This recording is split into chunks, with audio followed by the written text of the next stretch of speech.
Janasena pending స్థానాలపై ఇంకా స్పష్టత రాలేదు. 3 అసెంబ్లీ, 1 లోక్సభ పెండింగ్లో ఉంచారు. అవనిగడ్డ, వైజాగ్ సౌత్ అలాగే పాలకొండతో పాటు మచిలీపట్నం లోక్సభ స్థానం పెండింగ్లో పెట్టారు జనసేన. అభ్యర్థులపై స్పష్టత రాకపోవడంతో పెండింగ్లో ఉంచారు జనసేనాని.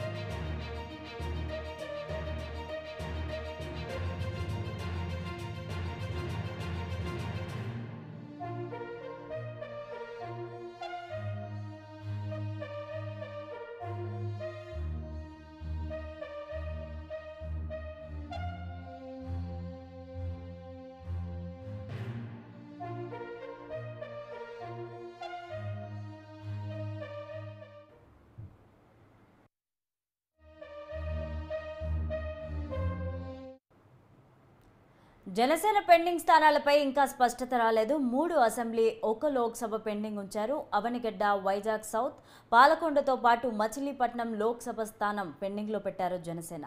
అయితే అభ్యర్థుల స్పష్టత రాకపోవడంతో పెండింగ్లో ఉంచారు జనసేనాని.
జనసేన పెండింగ్ స్థానాలపై ఇంకా స్పష్టత రాలేదు. అయితే 3 అసెంబ్లీ, 1 లోక్సభ స్థానానికి పెండింగ్ ఉంచారు జనసేనాని.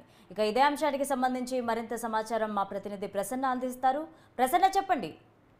లావణ్య, ప్రస్తుతం అన్ని పార్టీలు ఇంచుమించు వైసీపీ, టీడీపీ అభ్యర్థులను పూర్తి స్థాయిలో ప్రకటించాయి. టీడీపీ కూడా పొత్తులో భాగంగా అభ్యర్థులను ప్రకటించింది. అయితే జనసేన 3 స్థానాలు పెండింగ్ పెట్టింది. అసెంబ్లీకి సంబంధించి ఆవనగడ్డ, పాలకొండ, అదేవిధంగా వైజాగ్ సౌత్, అదేవిధంగా మచిలీపట్నం ఎంపీ సీట్ కూడా పెండింగ్ లో పెట్టింది. దీని మీద కొంత అభ్యర్థుల విషయంలో క్లారిటీ రాలేదు. మచిలీపట్నం ఎంపీగా బాలసౌరిని పంపిద్దామని ఆలోచనలు ఉన్నారు. మళ్ళీ ఎందుకు వెనకడుగు వేసినట్టుగా తెలుస్తుంది. ఇంకొక వ్యక్తి కోసం అక్కడ మచిలీపట్నంలో చూస్తున్నట్టుగా సమాచారం. అదేవిధంగా అవనిగడ్డ అసెంబ్లీ నుంచి వంగవీటి రాధాకు అవకాశం ఇవ్వాలి. వంగవీటి రాధా ఆల్రెడీ ఇప్పటికే జనసేనతో టచ్లో ఉన్నాడు అనే అభిప్రాయాలు వ్యక్తమవుతున్నాయి. అయితే రాధా మరి ఎలాంటి క్లారిటీ ఇచ్చేదో తెలియదు. కానీ ఈ 3 స్థానాల్లో మాత్రం పవన్ కళ్యాణ్ పెండింగ్ లో పెట్టారు. అవనిగడ్డ, పాలకొండ, శ్రీకాకుళం నుంచి వైజాగ్ సౌత్. అయితే ఇవాటి నుంచి పవన్ కళ్యాణ్ టూర్ కూడా ప్రారంభమవుతుంది. పిఠాపురంలో 3-4 రోజులు ఉంటారు. ఈ వారం అంతా అంటే ఏప్రిల్ 9-10 తారీఖుల వరకు, ఉగాది వరకు కూడా షెడ్యూల్ ఉంది. ఉగాది మళ్ళీ పిఠాపురంలో జరుపుకుంటారు. ఆయన అక్కడ పోటీ చేస్తున్నారు కాబట్టి మరి ఈ 3 స్థానాల విషయంలో ఇవాళ రేపట్లో ఏమైనా క్లారిటీ ఇస్తారా, లేకపోతే ఉగాది తర్వాత వరకు పెండింగ్ పెడతారనే చూడాలి. ఎందుకంటే అభ్యర్థులు కొంతవరకు ఫైనలైజేషన్ అవ్వాల్సి ఉంది.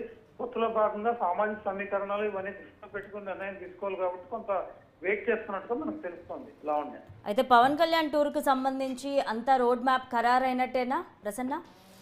పవన్ కళ్యాణ్ టూర్ కి సంబంధించి రోడ్ మ్యాప్ దాదాపు ఖరారైంది. అయితే ఇవాళ సాయంత్రం పిఠాపురం వెళ్ళిన తర్వాత చేబ్రోల్లో బహిరంగ సభ ఉంది. 3 రోజుల పాటు చేబ్రోల్లోనే ఉంటారు 2వ తారీఖు వరకు. మళ్ళీ తెనాల్లో మీటింగ్, మళ్ళీ తెనాల తర్వాత మళ్ళీ తిరిగి తూర్పుగోదావరి జిల్లాకు వస్తారు. తూర్పుగోదావరి జిల్లాలో పర్యటిస్తారు. ఎందుకంటే ఒక పక్క జగన్, మరో పక్క చంద్రబాబు కూడా రాయలసీమలో ఎక్కువ కాన్సన్ట్రేట్ చేశారు. పొత్తులో భాగంగా పవన్ కళ్యాణ్ ఉభయ గోదావరి జిల్లాలో ఎక్కువగా పర్యటన చేయించాలని చంద్రబాబు కూడా భావిస్తున్నట్టు తెలుస్తాం. అందులో భాగంగానే ఇన్ని సొంత కాన్స్టిట్యున్సీ అంటే పిఠాపురంలో పోటీ చేసుకున్నారు కాబట్టి అక్కడ అదేవిధంగా మిగిలిన కూడా పవన్ కళ్యాణ్ ప్రచారం చేయించాలని ఆలోచనలో ఉన్నారు. లావణ్య, అయితే ప్రసన్న, మొదటి విడత ప్రచారంలో భాగంగా ఎన్ని అసెంబ్లీ నియోజకవర్గాల్లో ప్రచారం చేయనున్నారు పవన్ కళ్యాణ్? పవన్ కళ్యాణ్ 6 కాన్స్టిట్యున్సీల్లో ప్రచారం చేస్తారు. మొదటి ప్రచారంలో భాగంగా పిఠాపురంతో మొదలుపెట్టి తెనాలి తర్వాత మళ్ళీ ఇక్కడికి వెస్ట్ గోదావరిలో 1-2 కాన్స్టిట్యున్సీ చేసిన తర్వాత ఈస్ట్ గోదావరికి ఎంటర్ అవుతారు. ఉభయ గోదావరి జిల్లాలో ఎక్కువ కాన్సన్ట్రేట్ చేసిన తర్వాత ఉత్తరాంధ్ర వెళ్లే అవకాశం కనిపిస్తుంది. ఉత్తరాంధ్రలో పెందుర్తి, అదేవిధంగా గాజువాక ఆ ప్రాంతాల్లో ఆయన ప్రచారం ఎక్కువగా సాగుతుంది. ఉత్తరాంధ్రలో జనసేన టీడీపీ బలంగా ప్రభావం చూపించే అవకాశం ఉందనే అభిప్రాయాలు కూడా వ్యక్తం అవుతున్నాయి. కాబట్టి అక్కడ ఎక్కువ ఫోకస్ చేయడానికి పవన్ నిర్ణయం తీసుకున్నట్టుగా తెలుస్తోంది. రాజకీయంగానే కాకుండా పిఠాపురం అటు సైడ్ అంతా కూడా పవన్ కళ్యాణ్ ఫ్యాన్స్ కూడా ఉన్నారు. సో ఏ విధంగా ఉండబోతోంది ప్రచారం? పవన్ ఫ్యాన్స్ ఎప్పుడు కూడా పవన్ సీఎం అవ్వాలని అనుకుంటూ ఉంటారు. కానీ అన్ఫార్చునేట్లీ ఇప్పుడు ప్రస్తుతం ఆ పరిస్థితి కనిపించట్లేదు. ఆయన తీసుకున్న సీట్లు కానీ, ఆయన తీసుకున్న నిర్ణయాలు కానీ. ఎందుకంటే ఆయన ఏ సభలు జరిగినా పవన్ ఫ్యాన్స్ సీఎం అని అరుస్తూ ఉంటారు. పవన్ కళ్యాణ్ చాలా సందర్భాల్లో అలా అరవద్దు, నాకు ఆ స్థాయి లేదు అని 2-3 సందర్భాల్లో కూడా చెప్పారు. ఎందుకంటే మీరు ఓట్లు వేయట్లేదు కాబట్టి నేను సీఎం అవ్వలేను అని. ఇప్పుడు కూడా 20 సీట్లే తీసుకున్నారు. 20 సీట్లు ఇంకా 2-3 పెండింగ్ పెట్టారు అభ్యర్థులు లేక. సో ఇలాంటి పరిస్థితుల్లో కేవలం చంద్రబాబు సీఎం చేయడానికి పవన్ కళ్యాణ్ ప్రచారం మొత్తం సాగుతుంది కూటమిలో భాగంగా. అది కూడా ఆశ కూడా పవన్ కళ్యాణ్ తన అభిమానికి ఇవ్వలేకపోయారు. మరి రాబోయే రోజుల్లో పవన్ ఎంతవరకు ప్రభావం చూపిస్తారు, ఆయనకి ఇచ్చిన 21 సీట్లు నెగ్గుతారు, ఇవన్నీ కూడా మనం చూడాల్సి ఉంది. Lavanya. Right, thank you Prasanna.